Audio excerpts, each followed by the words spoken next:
13 November, lesing 45, die vroulikheid in die Godheid op die Elohim. Lees ek wil ophou, dan wys Vader my weer goed en hy sê, sit alles in.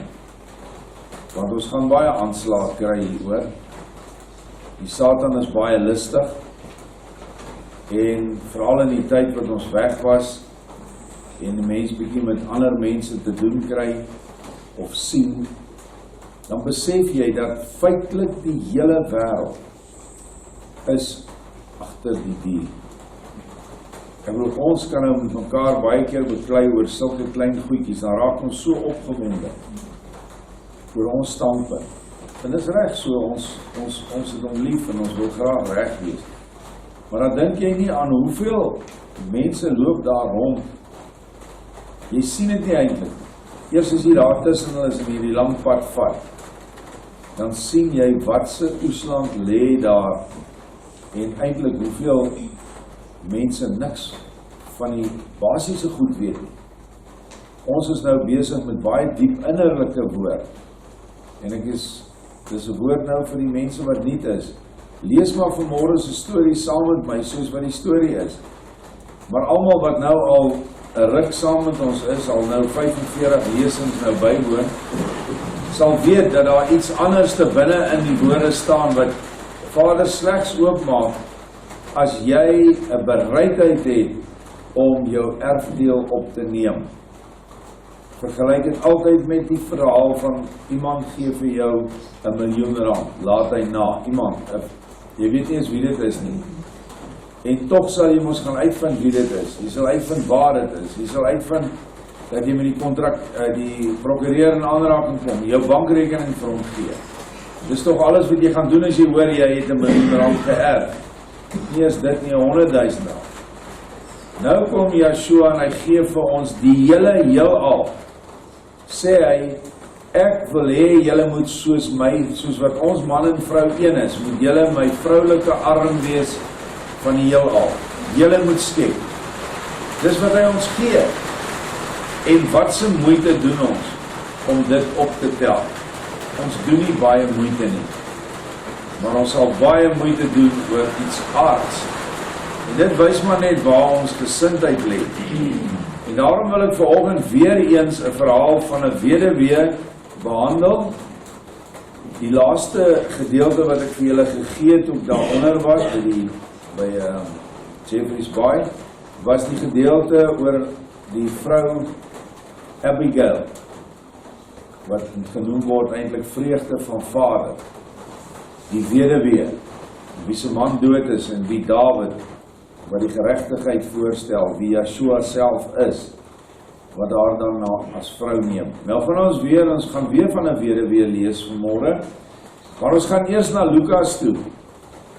En ons lees in Lukas 4 vers 24 en hy sê, voorwaar, dis Yeshua wat praat, ek sê vir julle, geen profeet is aangenaam in sy vaderland nie. Dis so 'n wye stelling daai. 'n Profeet is nie aangenaam in sy eie huis nie. Hy was verwerp in Nasaret, want hy is daar gebore. Almal het hom geken as die timmerman seun, of soos ons sê in Engels, die carpenter. Nie veel van hom gedink nie. Maar hy gaan aan in vers 25, ek sê vir julle met waarheid. Daar was baie weduwees in Israel in die dae van Elia. Ons skryf hom nou in die Hebreëus soos dit Eliahu of Eliawe, sal ook reg wees. Maar ons noem dit nou maar Elia verkort, dit sal die Arameese verbuiging wees. Toe die hemele toegesluis was vir 3 jaar en 6 maande lank, toe daar 'n groot hongersnood gekom het in die hele aarde. En na nie een van hulle is Elia gestuur nie, behalwe na Sarfat in Sidon na 'n weduwee. En daar was baie melaatses in Israel in die tyd van Elishua, die profeet. En nie een van hulle is gesuiwer nie, behalwe Naaman die Syriër. En almal in die vergadering is met woede vervul toe hulle dit hoor. Wie stel die mense wat Yeshua nou so versoek voor? Dit stel is die Fariseërs. En dit stel die kerksysteem van vandag voor. Die moderne tempel, met al sy valsheid, stel dit voor. En hulle is met woede vervul oor twee goed. Oor die weduwee, daar was net een. En hulle het geweet, hy praat op 'n geestelike vlak. En hy het geweet, hy sê eintlik vir hulle, dat hulle glad nie, dat Elia glad nie na hulle toe sal kom nie. En Elia stel die krag van die gees voor. Elia is 'n krag wat Vader uitstort in mense. Eerst in die ou bedeling voor die vloed het hy dit in iemand uitgestort, die Elia gees, wat eintlik die Michael gees is. So eintlik is Elia Michael. En toe stort hy daai gees weer uit in Johannes, die doper. Yeshua sê self, dit is so. Nou, hier is 'n baie diep verborgenheid versteek. Uiteindelik kom hy na een weduwee toe aan die einde. En dan sê hy, daar was baie melaatses. Nou, melaatses beteken mense wat in die gees is besetenheid. Dis mense wat met 'n vals gees beset is. En wat doen melaatsheid? Hy laat jou ledemate afval. En so sal jy sien dat melaatses mense is wat sê hulle is gelowig, maar hulle hande begin afval, hulle voete val af. Bedoelend, hulle is nie meer besig om te werk in die koninkryk, hulle hande is dood. As ons nou kyk na die seën wat ons lees, laat ons hart aan hande bind. Maar hulle nou nie meer hande nie. Voete, om die evangelie te verkondig, is daar ook nie meer. En so begin melaatsheid dan hierdie persoon totaal doodmaak. So dis wat melaatsheid in die gees beteken. Nou wat moes Naaman die Syriër doen? Hy het ook gekom om van sy melaatsheid genees te word. Ek dink dit was Elia of Elisa, ek is nou nie seker nie. Toe sê hy vir hom, gaan spring 7 keer in die Jordaanrivier. Hy was eers so half, nie lekker nie, want hy het eintlik gekom om die ou te praat. O ja, die diensknegt het hom kom sê, my meester sê, spring 7 keer in die Jordaan. En hy het toe. En hy is genees toe hy die 7de keer daar deur is. Dit is alles diep simboliek. Die 7, elke keer. Dit is die 7 geeste in die gees. Want eintlik was die melaatsheid van Naaman eintlik diep geestelik. En daar is die 7 geeste, daar is die 7 keer wat jy in die rivier spring. Dit is die ontwikkeling of laat opstaan van die 7 kandelare in jouself. Jou hele siel, wat uit 7 energiepunte bestaan, moet met lewe gevul word. Nou al hierdie goed het hulle baie kwaad gemaak, toe hulle dit hoor.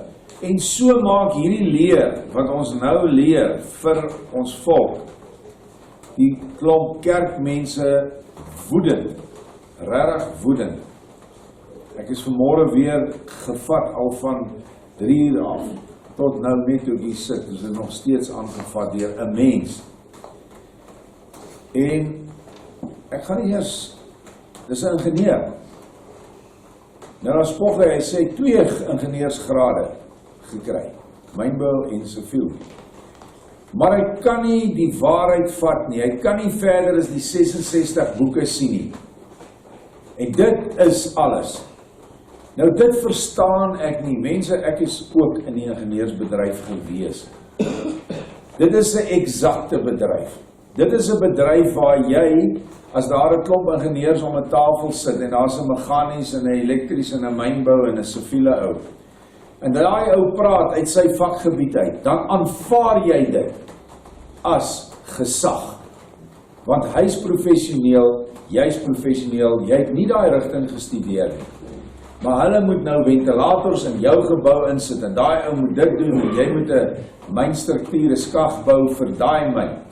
So kom almal by mekaar, en hulle in hulle onderskeie gebiede, dan vertel hulle mekaar wat alles gedoen word, en uiteindelik word die planne opgestel, en dan is daar 'n perfekte werkende organisme wat dan tot stand kom.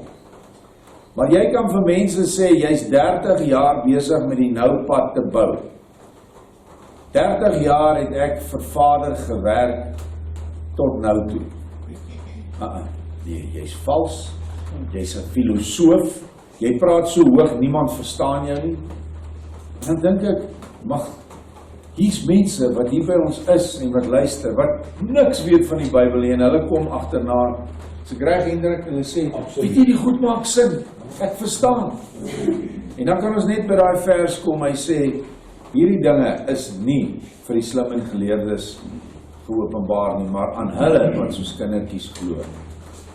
En dit is die goed wat hy nou ervaar daar buite. Maak nie saak, ek sê vir julle, as Yeshua na hierdie plaas toe kom, en die berig gaan uit, Yeshua het gekom. Nou weet ons, hy gaan nie so kom nie, maar sê nou maar. Ek sê vir jou, hulle sal ons nog steeds met klippe gooi. Hulle sal hom opgooi. Hoekom kom hy na hierdie klomp gemors toe?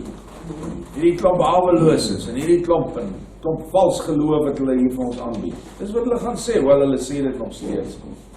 Ek het eendag 'n brief van 'n Israeliet gekry, 'n broer, vriend, man wat saam met my gestudeer het, ook 'n ingenieur. Die sê vir my, bly jy maar daar by die skrap, want jy is net so 'n stuk skrap soos al die wat jy by die hek inbring.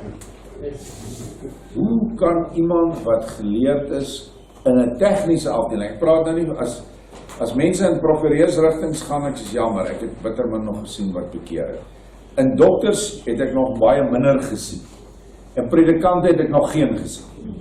So, dis geleerdheid wat regtig die dood bring. Maar tegnies behoort 'n mens te sê, weet jy wat? 1 en 1 is 2. En dan begin ek hierdie ding uitwerk. En al doen ek dit in my verstand, dan is dit daarom nog 'n verstandsgodsdienst wat korrek is nog steeds beter as 'n valse hartsgodsdienst. En die valse hart godsdienste kry ons in die kerk, hulle wat so lief is vir die kerk, en so lief is vir die dominee, en die hele naweek pannekoek bak vir hom, en hy is so dankbaar, want hy kan sy paemente betaal. Daai vals hart godsdienst kry jy, en dan sal jy ook die mens kry, die hele tyd praat, en jy weet, as die liewe Heretjie wil, dan sal ons môre die kant toe gaan, en dan is die hele liewe Heretjie wil dit die hele tyd. En my vriend Ben Marie het my dit gewys, toe sê, Dirk, die meeste mense is besete met 'n godsdienstgees. Hulle is nie meer besete met 'n satanistiese en 'n dronk en 'n hoergees en al die goed wat ons ken nie. Hulle kom so, en dan is dit die gevaarlikste gees om in jou midde te hê. En die toets is net, gee 'n stukkie waarheid, gee 'n stukkie brood. Nie nuwe openbarings en nuwe Bybel nie, net 'n stukkie wat Yeshua gesê het. Ek is slegs gestuur na die verlore skape van die huis van Israel. Hier is 'n stukkie brood vir jou. Dan spoeg hulle daai brood so ver weg, en uit. Nou wat nou? Wat se gees is in daai persoon? Want dieselfde gees wat gesê het, vir Yeshua deurgespreek het en gesê het, ek is slegs gestuur, dis dieselfde gees wat veronderstel is om in alle gelowiges te wees. Anders is dit 'n ander gees. Want die trooster sê self vir ons, of Yeshua sê, die trooster sal julle leer om alles te onderhou wat ek vir julle sê. So 'n bietjie afgewyk, maar wil net hierdie goed in perspektief bring. Die skeiding raak nou al hoe groter. Dink Dries het gister gesê, laat die wat rein is, reiner word. Dat die wat apart gestel is, nog meer apart gestel word. En laat die wat vuil is, nog vuiler word. Dis nou in daai tyd waar ons is. Jy kan nie met hulle redeneer nie, dit is asof jy teen 'n muur praat. Nou ja, nou gaan ons na die verhaal toe in 1 Konings 17. Die verhaal van Elia en die weduwee. Maar ek moes eers 'n stukkie voor dit ook hier uitgehaal het.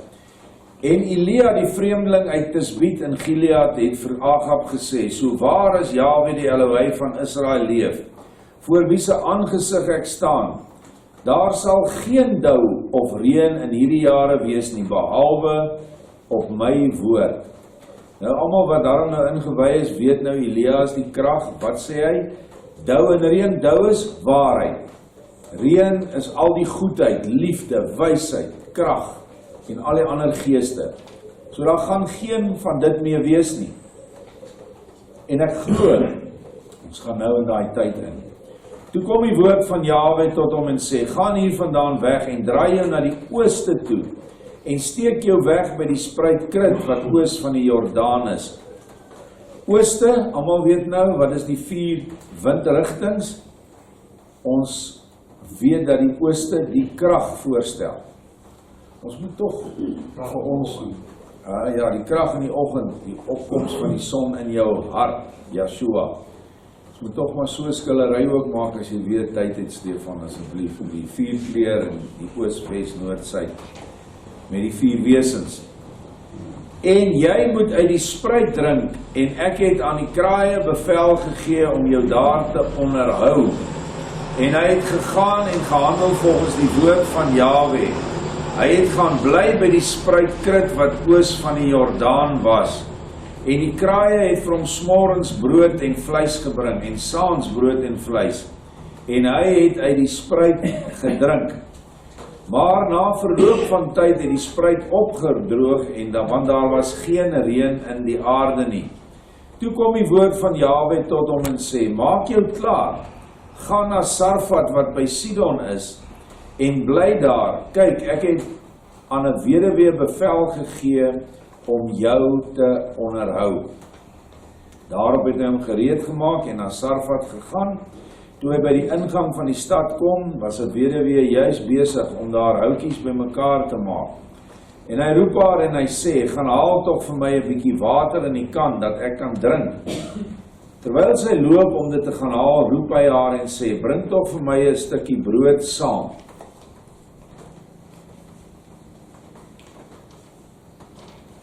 Maar sy antwoord, so waar as Jahwe Elohim leef, ek het nie 'n broodkoek nie, maar net maar 'n handpalm gevul met meel in die pot, en 'n bietjie olie in die kruik, en hier maak ek nou 'n paar houtjies bymekaar, dan gaan ek en maak dit vir my en my seun klaar, sodat ons dit kan eet en sterwe.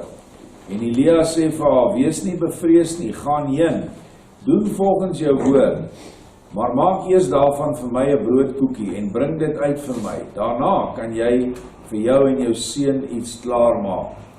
Want so sê Jahwe die Elohim of die God van Israel, die meel in die pot sal nie opraak en die olie in die kruik sal nie minder word nie, totdat op die dag dat Jahwe reën op die aangesig van die Adamas sal gee.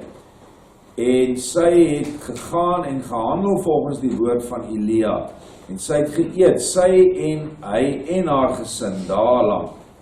En die meel in die pot het nie opgeraak en die olie in die kruik nie minder geword nie, volgens die woord van Jahwe wat hy deur die diens van Elia gespreek het. Nou ja, dit is 'n gewone verhaal, is 'n mooi verhaal van Elia wat gestuur word na hierdie weduwee. Maar hier is nou iets wat ons moet raak sien. Nou na aanleiding van die boek Hooglied wat ek behandel het, die boek Samuel, 1 Samuel of 2 Samuel wat ons gelees het van Abigail, en dan al die ander, behoort hierdie nou vir 'n mens baie maklik in die geestelike, of kom ons sê in die hemelse dimensie waar te wees. Want dit is ook waar dat dit 'n eindtyd profesie is, en dat hierdie weduwee weer in die eindtyd gekies sal word, bo al die ander. En ons weet dat daar net een gekies word, die dogter van Sion, wat as weduwee beteken jy's los van vader gewees, van Yeshua, en nou het jy nader gekom soos Abigail, jy het vir vader brood gebring en vye koeke, onthou julle gisters en wyn en al die goed. Nou word die weduwee verenig op hierdie aardse bestaan waar ons nou is. In jou hart word jy nou maagdelik rein genoem. Die oomblik wanneer jy tot bekering kom en vir Yeshua bo alles kies, dan begin die troostergees jou skoonmaak en rein maak, sodat sy dan nou nie meer verstoot is in jou sisteem, in jou kan ons maar sê wese nie, maar dat sy een met jou word. En jy as maagd word nou gebring na Yeshua toe. En dit is die eenwording. Maar daar is 'n groter verhaal van die val van die geeste wat hier weggesteek is. En dit het 'n heel ander betekenis as wat ons dit altyd gesien het. Ons het altyd gesien dat Sarfat is die dogter van Sion. Ja, op aardse eindtyd is dit so. Maar hier is baie dieper en wonderlike beelde. Elia is die krag van Jahwe wat voortvloei vanuit sy oersentrum na die gevalle ryk van Lucifer. Ek gaan nou nie weer alles wat ek gister en eergister gepraat het nie. Ek praat nou met die mense wat die goed gelees het, wat het hulle eie gemaak het. Ons weet nou die gevalle ryk is afgesny. En dit is nou waarheen die krag van Jahwe in die vorm van Elia kom. En dit is ook dan, as julle onthou, ons 3 geeste wat voortgekom het, wat Vader uit homself geplaas het, liefde, lig en krag, of liefde, lig en lewe. Die lig het geval, die lig is afgesny, is afgesloten, niemand kan sommer daar ingaan mee nie. Maar die krag van Vader word gestuur na 'n gedeelte binne in hierdie gevalleryk. Die weduwee by Sarfat stel daardie gees voor, die waarheidsgees wat ontstaan het nadat die leengees tot stand gekom het. Is ons almal by. Is ons maklik as ons nou die ander verhale het. Nou ja, die weduwee is ons gees van waarheid in haar gevalle toestand, of meer haar gevangene toestand, gevangeneskap, waar sy en haar seun byna geen geestelike voedsel, meel en olie meer het nie. Dit is nou die 2/3 getrou is. Die hout, waarop hulle nou die ou karige stukkies hout, stel die liefde voor wat moet brand, om die geestelike gawes, die woord en die salwing te laat wasdom bereik. Goed, wat is die ou meel? Meel is mos die rouproduk van brood. Wat is olie? Olie is altyd, as jy olie lees, salwing, maar ook kennis, wysheid en al die dinge wat die 5 wyse maagde in hulle lampies gehad het net voor Yeshua gekom het. En ons het nou uit baie woord van Vader gesien dat dit die nuwe openbaring is. Dit is die nuwe Jerusalem wat neerdal. Dit is die laat reëns. Daar's kerke wat hulle self noem the latter day rain, né? Daar's so iets. Maar ek is seker dat hulle nie hierdie aanvaar nie. So as jy tog die Bybel lees, dan moet jy aanvaar, dan moet iewers in jou lewe en iewers in 'n tyd moet daar 'n reën neerkom vanuit die hemel wat nuut is. Wat nie is dit wat jy altyd tot jou beskikking gehad het nie. Maar dit is wat hierdie hele verhaal is dat die 3de gees wat Vader uit homself geplaas het, kom nou en voed die gevalle kinders, die seentjie wat die waarheidsgees in hom het, die weduwee en die moeder. Hoekom is sy 'n weduwee? Gaan lees nou maar weer Hooglied. Ek is verstoot terwille van my kinders. Ek het my wingerde nie opgepas nie. Ek is swart maar lieflik. Al daai dinge is geestelike uitsprake van die trooster. Daar's nie baie hout nie. Sy het nie 'n groot klomp hout nie. Sy het nie sakke vol meel nie. Sy het nie potte vol olie nie. Dit is baie, baie min. En dit is presies die toestand wat geheers het in die ryk van Lucifer nadat hy geval het en Vader die ryk afgeseel het deur die hele ryk in materie te laat dompel. Niks kon meer deurkom van ewigheidswaarde nie. Bitter min het deurgekom. Is daai bietjie olie, daai bietjie meel. Die dag wat Jahwe reën sal gee, is die laat reëns van die eindtye. En die seun sal op daardie dag opstaan. Nou ja, ons gaan nou dit nou verder lees. Maar kan julle sien dat die stukkie wat vooraf gaan, dat daar geen reën sal wees nie. En dat die Agab, wat nou die koning van Israel was, wat homself eintlik laat lei het deur die Isebel gees, stel die toestand van die hele wêreld voor. In die kerk heers 'n Isebel gees en Openbaring praat 2 keer daarvan in sy gemeentes. Die Isebel gees lei die koning aan die neus rond. Want dit is wat gebeur. Die Rooms-Katolieke kerk regeer en reël alle konings. Staan in die Bybel so in Openbaring. dat al die konings kom buig voor haar en bring geskenke vir haar. Dit is Isebel en Agab, die toestand van die wêreldling, die toestand waarin ons nou leef, die mens wat nog nie daar uitgekom het nie. Die mens wat daar uitgekom het is hierdie arm weduwee. Daar is seker nog baie te sê van die kraaie wat onderhou. Ek het die idee, dit is nog die gees, die gevalle gees in daai ryk, maar ek wil nie nou daarop ingaan nie, want dit is nogal ons kan eendag lekker om 'n tafel sit en sê, maar wat is die kraaie? Waar kom die kraaie vandaan? Want kraaie is 'n negatiewe ding in die Bybel. 'n Arend is altyd positief, en 'n kraai is negatief. En daar moet iets daaraan wees. Maar vir ons is dit die storie, dat hierdie vrou, ten spyte van haar weduweeskap afgesny, was deur die krag van Elia, was sy geseënd gewees.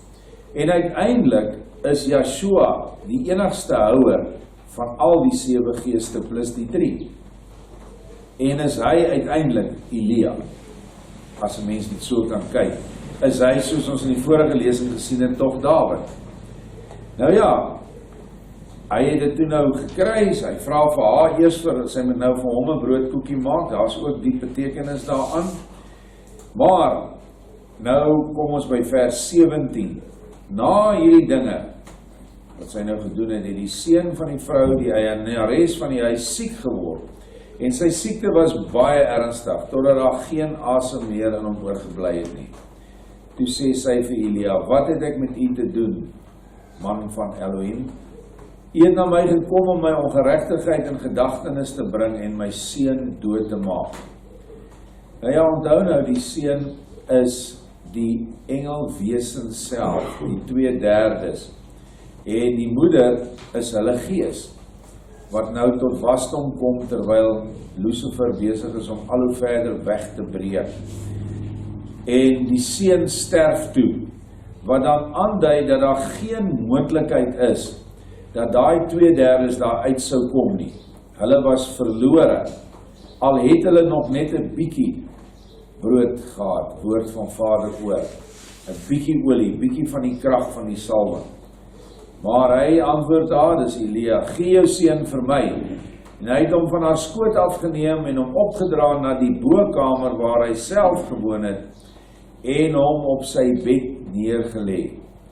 Baie belangrik, hy neem self die seun en hy bring hom na die bokamer. Die bokamer is ook waar hulle die Pasga gehou het, die laaste een voordat hy doodgemaak is. In die bokamer, in die bovertrek praat die Bybel. Dit is in die hoogste hemele. Dit is die liefdeshemel. Ekskuus. Dit is die liefdeshemel waarin hy hom inneem. Hy bring hom na die 3 gees, na die 2 en die 7. Dit is wat dit verstaan. En dan wat doen hy? En hy het hom op die bed neergelê en hy het Jahwe aangeroep en gesê, Jahwe my Elohim, het u selfs oor die weduwee by wie ek as vreemdeling vertoef 'n straf gebring, deur haar seun te laat sterwe? Daarop het hy hom 3 maal uitgestrek oor die kind en Jahwe aangeroep en gesê, Jahwe my Elohim, laat die siel van hierdie kind tog in hom terugkeer. En Jahwe het Elia verhoor, en die siel van die kind het in hom teruggekeer, sodat hy weer lewendig geword het. Daarop neem Elia die kind en bring hom af uit die bokamer in die huis en gee hom aan sy moeder, en Elia sê, kyk, jou seun lewe. En die vrou sê vir Elia, nou weet ek dat u 'n man van Elohim is, en dat die woord van Jahwe in u mond waarheid is. Hier is 'n baie diep verborgenheid.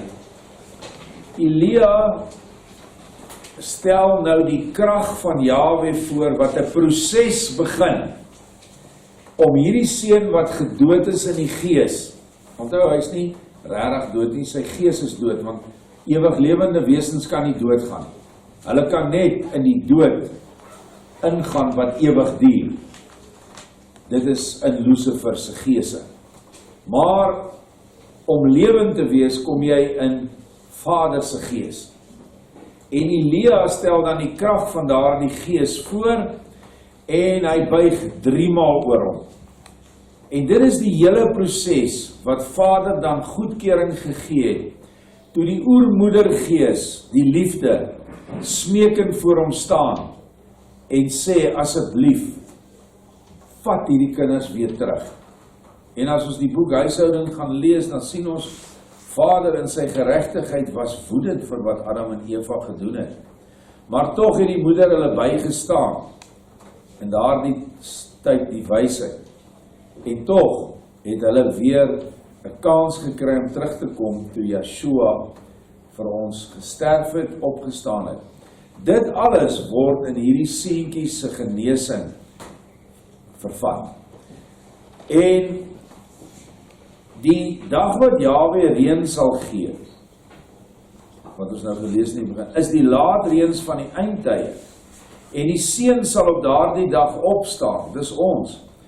3 keer wat Elia oor hom buig en bid, stel die 3 tydperke voor waarin die seun geleef het, die gevalle engelgeeste, naamlik die vooraardse bestaan as engelgeeste, die aardse bestaan, en dan die finale geestesbestaan, na die wedergeboorte, of dit is eintlik die 3de keer is die wedergeboorte. Dis die 3 keer wat hy oor al die gevalle engele buig. Ook is dit 3 wat opgewek moet word, naamlik die vlees, die siel en die gees. En dit is slegs nadat laasgenoemde, die gees tot lewe gewek is, wat die seun sal lewe vir ewig saam met sy moeder. Ek weet dit is nuwe goed, maar ek dink dit is so logies. Dit is glad nie moeilik om dit te verstaan nie.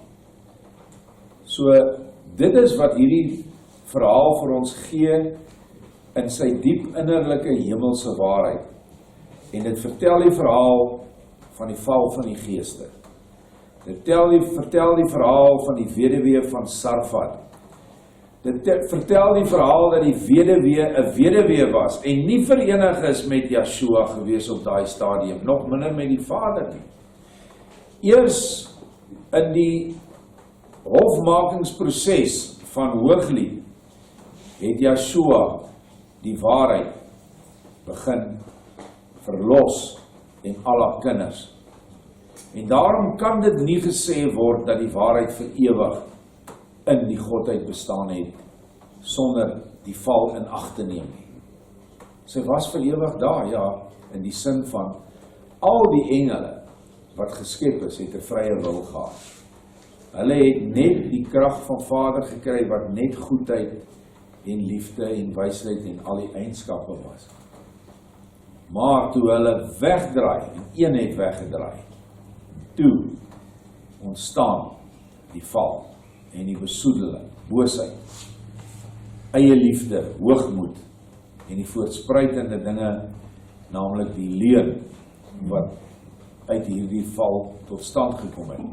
En dit is eers toe, waar die weduwee wat haar afgesonder het, en daar geen reën meer was nie, alles was klaar, was op, behalwe die bietjie wat hulle gehad het, wat deurgesypel het. En toe kom die krag van Elia, wie niks anders as Yeshua is nie, uiteindelik is dit so. En 3 keer, hulle doen dit via, ek het dit vir julle gewys, die diensmeisies, die 7 engelgeeste doen dit in die geeste sweer. Hulle doen dit weer vir die eerste 4000 jaar.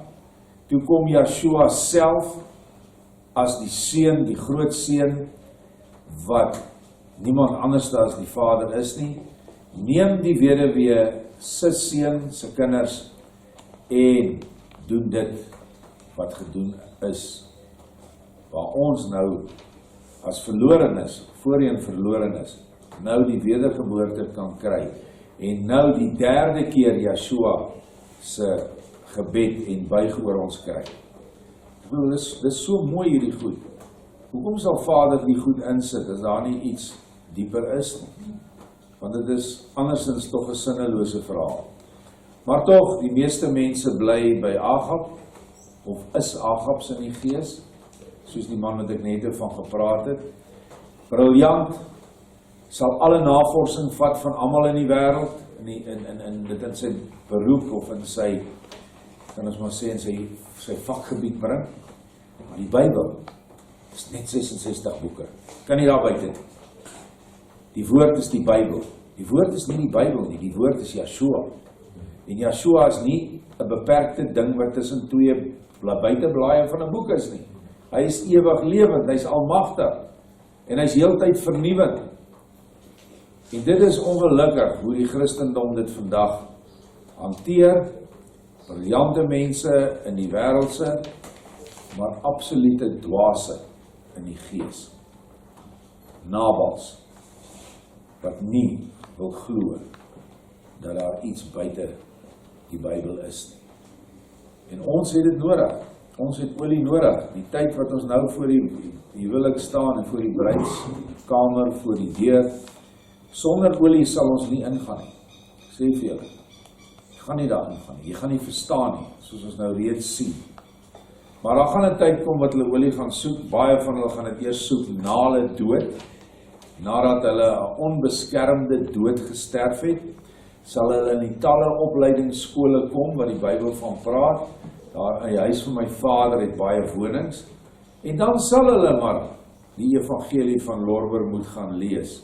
En al die ander waarhede en al die dinge wat hy vir ons gegee het. Want dit is niks anders as die woorde wat hy gespreek het toe op aarde was 2000 jaar gelede. So wat anders moet jy nou gaan leer aan die ander kant? Jy gaan dit leer. En jy gaan jouself, as jy dit hier gedoen het, honderde jare spaar, waar jy in die voorportaal van die hemel gaan wees, en nie na die Vaderhuis toe kan gaan nie. Want daar is nog goed wat aan jou moet reggemaak word. Dankie, amen.